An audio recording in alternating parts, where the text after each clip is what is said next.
Programas de medicina, programas de divulgación médico-sanitaria, programas que intentan acercarnos a lo más preciado que tenemos, que es la salud, cómo mantenerla, cómo recuperarla si la hemos perdido. ¿Para quién hablamos? Hombre, hablamos para profesionales de la salud, pero hablamos para todos y cada uno de nosotros. Y todos y cada uno de nosotros somos pacientes. Somos pacientes, lo hemos sido, lo somos o lo seremos. Todos vamos a ser en un momento u otro de la vida pacientes. De ahí la importancia que no se crean que hace tantos años se empezaron a crear asociaciones de pacientes. Yo siempre he dicho que nadie, como una persona que ha tenido un dolor de muelas, para poderle explicar a otra lo que es un dolor de muelas. Y la que no lo ha tenido nunca, difícilmente lo va a entender hasta que lo entienda. Y cuando dos personas que ya lo han tenido, es cuando uno puede decir, pues a mí me evolucionó con un flemón o con otro, al final tuve que ir 3 veces al dentista hasta que no me arrancaron la muela, y cada uno tiene su propia vivencia, pero se entienden, ¿eh? Es una conversación de iguales. Es por eso que a mí me encanta las asociaciones de pacientes, y hay una que engloba a centenares de pequeñas asociaciones, porque claro, son muchas patologías, son muchas enfermedades. Las hay que no tienen su asociación de pacientes, pero seguramente habrá algunas patologías cercanas, que es el Foro Español de Pacientes. El Foro Español de Pacientes es la gran asociación de pacientes de España, y su vicepresidente ha tenido la amabilidad, la bondad de acercarse hasta este estudio de economía digital y conversar sobre asociaciones de pacientes. Es el señor Santiago Alfonso. Querido Santi, bienvenido y gracias por acompañarnos. Gracias, Ricardo. Vicepresidente de Foro y director de Acción Psoriasis, que evidentemente relacionada con la patología de la psoriasis, que lleva ya 30 años. Usted lleva ya casi 30 años. Son 32 y casi 30 años. Sí, sí. ¿Por qué se quiso usted entrar? ¿Qué le llamó de las asociaciones de pacientes para decir, cuando estaba usted, todavía lo está, pero cuando estaba usted en una edad muy joven, decir, oye, quiero dedicar parte de mi tiempo, que al final es full time desde hace mucho tiempo, a esta asociación o al asociacionismo de pacientes en general, ¿no? Bueno, pues quizás... ¿Esto no te lo esperabas? No. Y a mí me ha venido en el momento en el que estaba hablando. No, y estoy muy contento y muy agradecido, Lo sé. por todo aquello, y duermo muy a gusto. Siempre me sentí un poco Robin Hood de pequeño, ¿no? Entonces ya había participado también en algunas actividades que algunos que nos escuchan recordarán, en el Cotolengo del Padre Alegre. Sí, ya lo creo. Algunas cosas del mundo social. O sea, para ti el paciente es el pobre, y las grandes instituciones de las que ahora hablaremos, sí, son a las que hay que ir a arañar, más que a robar, ¿no? Sí. Hay que arañar como buen Robin Hood. Sí.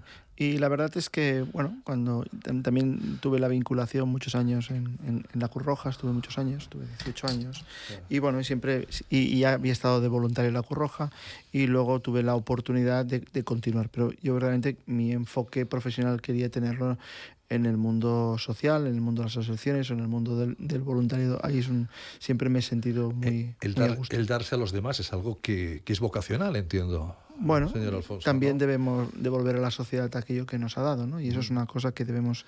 Es verdad que no tienes la misma carrera profesional, porque ese es un mundo donde no hay los mismos recursos, las mismas oportunidades, pero también... Bueno, no tienes esa competencia de mercado, no tienes esa tal, y bueno, y sobre todo que hay mucho por hacer. Y bueno, pues ahí vamos ya en el mundo pues más de 30 y pico de años. Hace ya algunos años, no tantos, pero no 30 y pico, pero hace algunos años ya que nos conocemos con el señor Alfonso, que a mí me cuesta llamarle señor Alfonso, siempre digo Santi a Santiago. Fíjense lo bien que lo estaba haciendo, que es, como digo, ahora el vicepresidente del Foro Español de Pacientes, la gran patronal de las asociaciones de pacientes. Ahí el trabajo es, claro, Acción Psoriasis, bueno, pues enfocada al mundo del psoriasis, ¿no? La Asociación del Síndrome de Crohn, pues asociada a esa enfermedad. El foro, ¿Cuál es la función básica del foro? Ya hablar más de tú a tú con las grandes instituciones, con los que tienen que a veces dar la luz verde a las asociaciones de pacientes, que no se crean que es algo como decía el señor Alfonso, muy bonito, es algo muy entrañable para la gente que lo hace, pero no siempre, o mejor dicho, casi nunca hasta ahora bien reconocido, ¿eh? Sí, el foro nace en el año 93. 32 años. 32. Yo justamente con la acción psoriasis prácticamente. Y el foro nace para unar esfuerzos. Al final, muchas entidades defienden a sus pacientes y muchas de ellas defienden lo mismo. Sí. Y luego también tenemos, nace para ser la voz del paciente en democracia. Un poco esa representación de los pacientes que no existía, sí que existía por enfermedades o por personas individuales, pero no existía una entidad. Los deberes y los derechos de los pacientes, ¿no? Sí, y ahí nacimos justamente con una carta de la Declaración de Barcelona, ¿no? que venía a decir, ¿no?, qué queremos ser los pacientes de mayores y cuál ha de ser nuestra implicación en la salud, ¿no?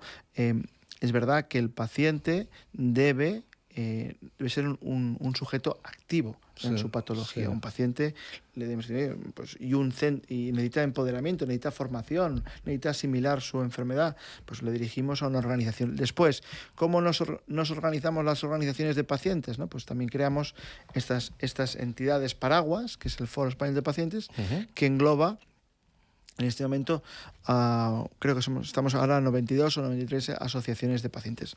Talla grande, talla mediana, talla pequeña, locales, comarcales, autonómicas, nacionales, provinciales, hay de todo tipo. Y luego también hay temas en salud y en salud que no quedan en el cajón de nadie.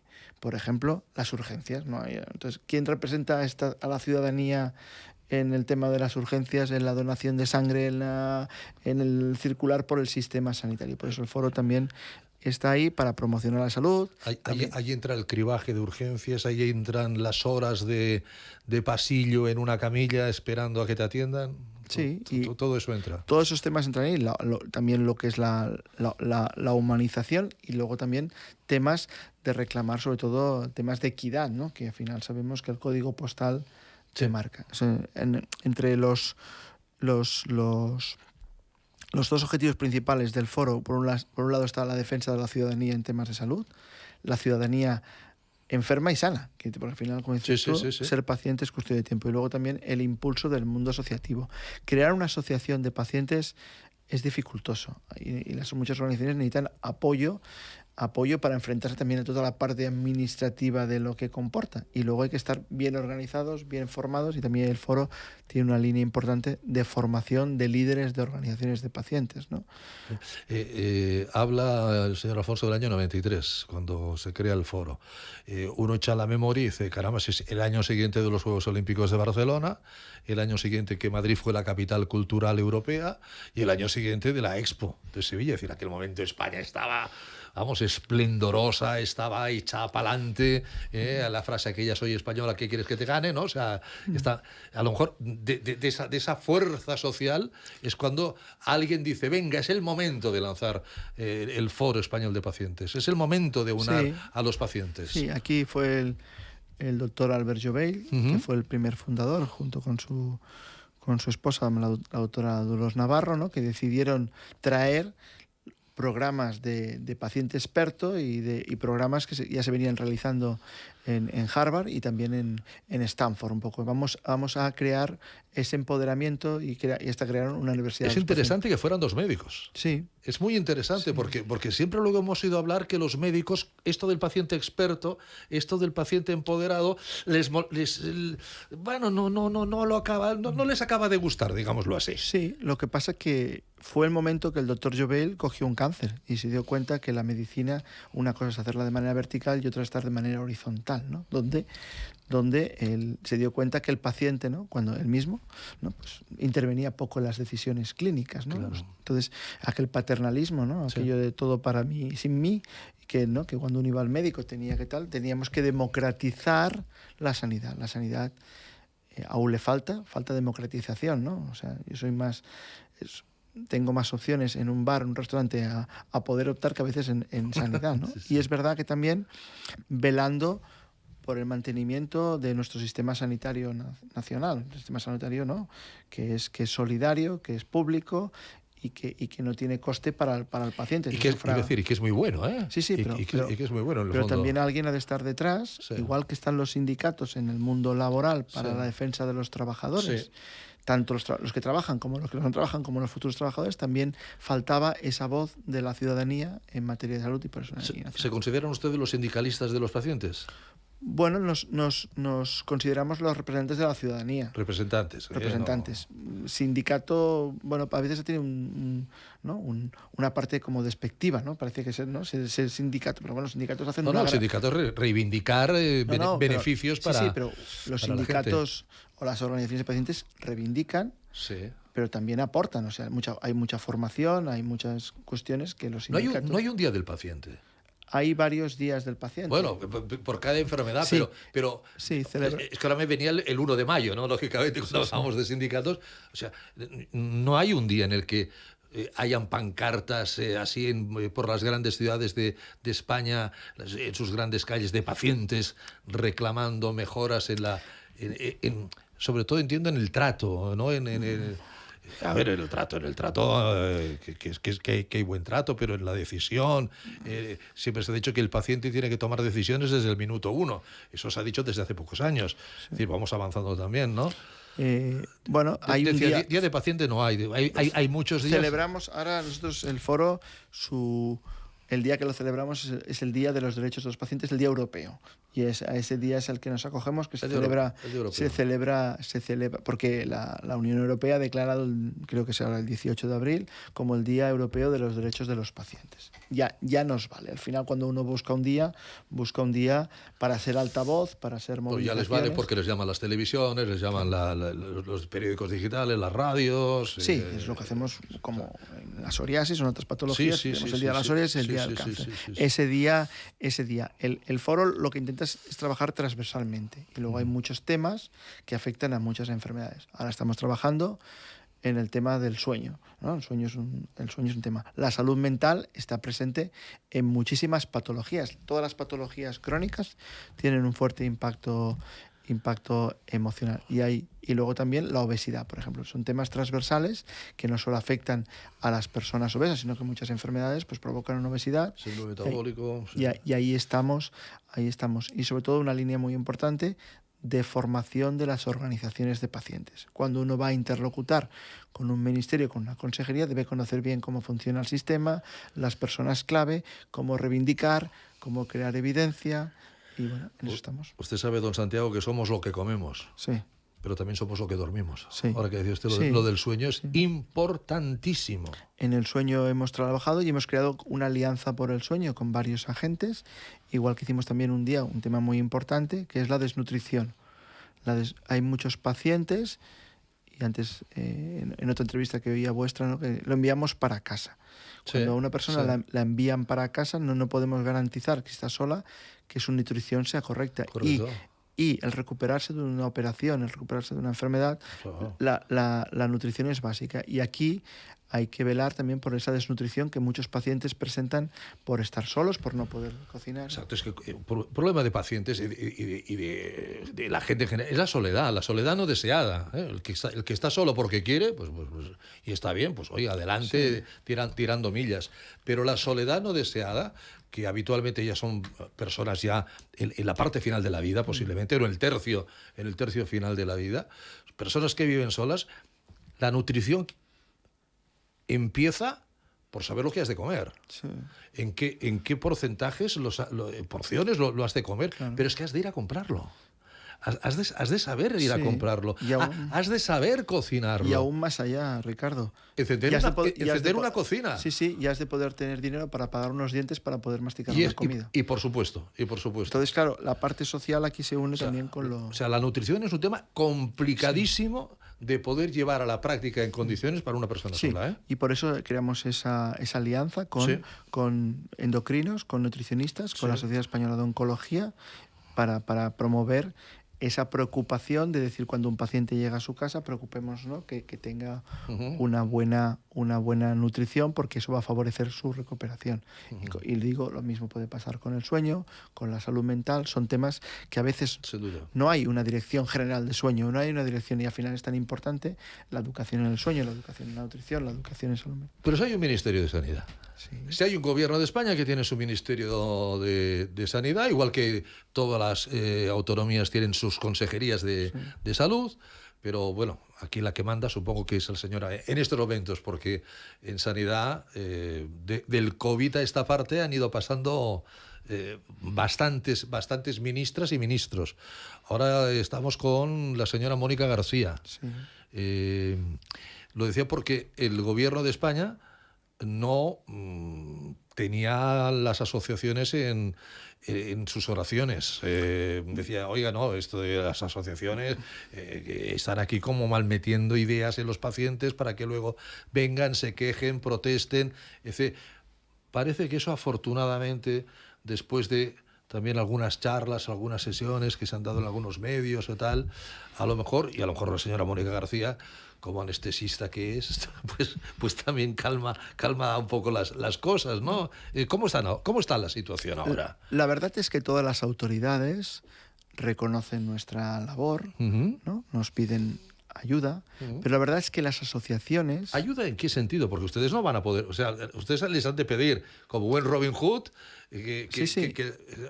ayuda en formar a los pacientes. En formar a los pacientes. Pacientes expertos, pacientes empoderados. Sí. Nosotros estamos y nuestra misión es dejar de existir. Quiero decir, ¿no? Porque la enfermedad se ha curado o porque el sistema ofrece. Al final, muchas organizaciones de pacientes están dando aquello que el sistema no llega. Sí. Pues desde el apoyo emocional, desde las fisioterapias, terapias ocupacionales, formación, empoderamiento, todo eso lo hacemos creyendo en nuestro sistema sanitario, trabajando con todos los pacientes, haciéndolo de manera altruista con los pacientes, ¿no? para que tengan un mejor conocimiento de la enfermedad y unos mejores resultados. Es verdad que nosotros siempre se nos ha recibido, pero queremos estar... Se nos recibe, se nos atiende bien, pero nos falta la decisión de decir, obligatoriamente los pacientes han de estar en los órganos de gobierno de las instituciones públicas en materia de salud. Todos entendemos, ¿no? Todos entendemos que me lo inventaré ahora, un consejo de administración de un hospital, ¿no? Sí. Quienes, tú lo conoces perfectamente, supongo estará el gerente, el director de enfermería, el director médico, el director de financiero, el tesorero, sí. Habrá toda una junta directiva, pero en cambio los sindicatos están representados. Los representantes de las enfermeras, de los celadores. Un consejo de administración de un hospital, los pacientes no están. No. Y al final, ese papel lo asumen otras personas, y muchas veces es el médico, que sabe mucho de la materia, pero no está horizontal, que está vertical. Yeah. Entonces, claro, por eso reivindicamos que ahora, y así lo dijo la ministra, que esto hay que regularlo, ¿no? Que los pacientes necesitamos que hayan normativas que digan que los pacientes deben participar en todas las mesas de decisión, no en la de la consulta, el paciente con el médico, en lo micro, en lo meso, pero también estar con una silla. Ahora, incluso en la investigación tenemos fármacos. Sí, claro, porque al final cuando tú preguntas quién es el titular del sistema sanitario, dicen que la ciudadanía, ¿no? Pues, sí. O sea, la propiedad también debe estar representada. Sí, entonces, sí. Yo, ya sabe usted que son muchos años los que estamos aquí, lo repito, pero es que me gustaría decir que llevamos 15 días en esto, ¿no? Pero ya han pasado años. Yo recuerdo en un día mundial de osteoporosis, 20 de octubre, en Madrid nos juntamos, la industria farmacéutica organizó un evento en un hotel con las asociaciones de pacientes de osteoporosis, con Carmen, que es una auténtica maravilla de persona. Y una de las preguntas que se hizo es, oiga, ¿por qué hay tan poca poca adherencia al tratamiento, como se dice? Me explico, no se toma la medicación que les dice el médico. Y allá, en una hora, salieron un montón de efectos secundarios, Santi, Alfonso, tremendos. Y eso no les llegaba, hablo de años, no les llegaba a los médicos. Posiblemente no le llegaba a la industria para decir, oye, a nosotros nos interesa que esta persona lógicamente se tome la medicación porque es la manera en la que podrá, sobre todo, controlar su osteoporosis, mejorar su osteoporosis. Pero a lo mejor hay que cambiar, no sé, este principio activo con este otro, mezclarlo, buscar, investigar para que esa gente que tenía tenían como unos vómitos tremendos, pues no los tuvieran, ¿no? Sí, eso pasa en muchísimas patologías. Uh-huh. Y nuestra propia enfermedad, la psoriasis, sí, es una patología que en los manuales antiguos decían que la psoriasis no picaba y el paciente decía que le picaba. Dice, pues claro, el médico decía, los artículos que he publicado dice que no pican, porque el paciente dice, pues a mí me pica. Cuando luego se ha investigado bien, es una de las principales molestias que tienen los pacientes con psoriasis. Y en otras patologías, el tema del medicamento. Es verdad sí. que nuestro sistema sanitario, que es de mucho nivel, dedica poco tiempo al paciente. Entonces, muchas veces, ¿no? nos prescriben de pie, con la cual cosa, cuando nos leemos el prospecto... Y sin mirarnos, claro, escribiendo en un ordenador. Claro, seguramente el médico no se ha equivocado en el diagnóstico y en el tratamiento, pero como el paciente ha visto que no le han preguntado mucho más, ha leído el prospecto y tal, luego le da miedo. Por aquí también reivindicar el papel del farmacéutico comunitario, el papel de la enfermera en la consulta, y no hace falta que el médico explique los efectos secundarios teniendo una farmacia debajo de casa, una enfermera que puede estar para eso. Entonces, los pacientes, bueno, todos tenemos miedo a tomar medicamentos, ¿no? Pero bueno, muchos y también demostrarle toda esa evidencia que hay del resultado, trasladárselo al paciente, ¿no? Decirle, oiga, pues mire, pues este medicamento, ¿no? Sacarle la gráfica, ¿no? Pues mire, 1 de cada 1000 le falla, pero solo es 1 de cada 1000. Hay 999 que le funcionan. Pero están obligados a ponerlo en el prospecto. Sí, pero que hemos de trabajar más en esa educación para el paciente. Oiga, viene usted, como siempre, viene usted con papeles, viene usted con su cartera, y estoy viendo Foropiel. ¿Qué es el Foropiel? Bueno, igual que te he comentado que tenemos temas transversales, la piel, y tú has tocado muchas veces, ¿no?, la materia de las enfermedades de la piel. Las enfermedades de la piel, muchas de ellas, hay más de 900 enfermedades de la piel, pero muchas de ellas tienen una alta prevalencia, tienen muchas características parecidas en cuanto a la afectación de los pacientes, en cuanto a la afectación, a la discriminación, a la visualización de la enfermedad, ¿no?, que es visible. Y aquí también estamos trabajando y hemos creado una agrupación tanto de pacientes como de patologías para poder defender también temas transversales. Te pondré un ejemplo. Todos los pacientes con enfermedades dermatológicas requieren de hidratación o de productos. Sí.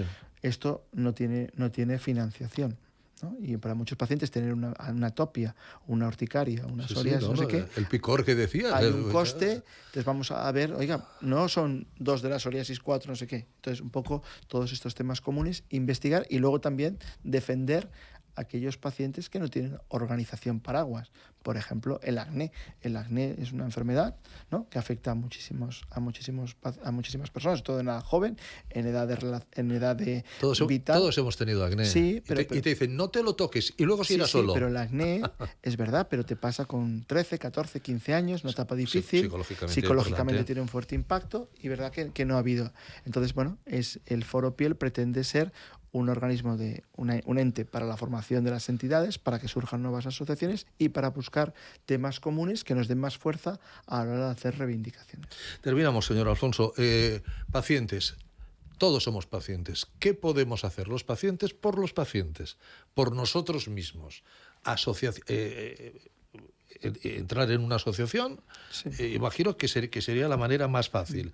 Pero me han contado siempre que España no es un país de asociacionismo, que no sé si vamos por el 4 o el 5% de la población, que nada, aunque sean, que son donaciones de 12, 20, 10 euros al mes. O menos. O menos, incluso menos, bueno, ¿no? Una es que estos son clubs que la gente no quiere pertenecer. O sea, nadie se siente satisfecho de pertenecer a una asociación de afectados. No digo en cuanto a la negación de la enfermedad, a la salud. Luego, otra cosa importante es que también mucha gente se lo puede ahorrar con la prevención. También. Hay mucho cáncer de pulmón, que lo que hay que hacer no es que se asocien los Sí. Es que también, pero que vayamos aguas arriba, ¿no? Sí, También sí, el sí, foro para sí, decir, sí. oiga, el tabaco es causa Sí. importante del foro. Y luego dar el paso. Y luego, sobre todo, y esa ley también nos ha de ayudar a que se reconozca nuestro papel como un agente sanitario más y que decirle al paciente, en usted vamos a invertir, porque vamos a gastar dineros en médicos, en asistencia sanitaria y en medicamentos, también usted debe ser el gestor de su enfermedad y debe empoderarse. Mucha gente hoy en día se empodera mucho más de cocina por YouTube Ya lo que creo, en cambio de su enfermedad. Yo lo Y creo. luego un paso importante es asociarse y encontrar los recursos que a veces la administración no te da. Todos nosotros recibimos un diagnóstico de una enfermedad y pocas veces, o hemos recibido 5 o 6 o vamos acumulando enfermedades crónicas, salimos con ninguna información debajo del brazo. Y si entramos en cualquier hospital, no hay información para pacientes que cada día, vuelvo a la psoriasis, cada día en España deben decir 1000 veces a 1000 personas que tienen psoriasis. Pues queremos...